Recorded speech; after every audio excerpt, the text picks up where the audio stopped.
Nouvelle frappe sur la banlieue sud de Beyrouth à la nuit tombée ce samedi.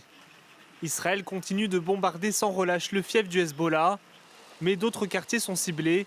Un immeuble a été touché au nord de la capitale libanaise un peu plus tôt. À quelques kilomètres de là, le front de mer de Beyrouth est secoué par la tempête.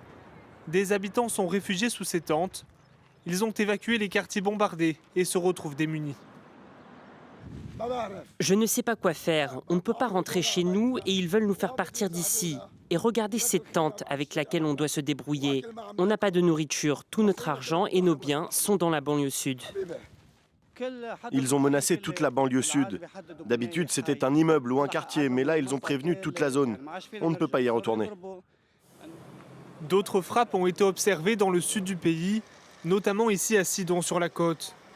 Plus loin, à environ 30 km de la frontière israélienne, ce centre de santé affilié au Hezbollah a été lourdement frappé. Des membres du personnel médical sont morts. Israël affirme avoir visé des combattants du groupe pro-iranien qui transportaient des roquettes.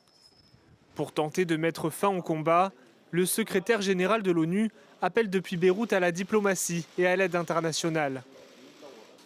Cessez les combats, cessez les bombardements. Il n'y a pas de solution militaire. Seule la diplomatie, le dialogue et la pleine application de la Charte des Nations Unies et des résolutions du Conseil de sécurité peuvent mener à une solution. Le message que j'adresse à la communauté internationale est simple. Renforcez votre engagement. Donnez les moyens à l'État libanais d'agir et soutenez les forces armées libanaises afin qu'elles disposent des ressources dont elles ont besoin. Le Liban affirme désormais préparer une délégation pour négocier la fin de la guerre avec Israël.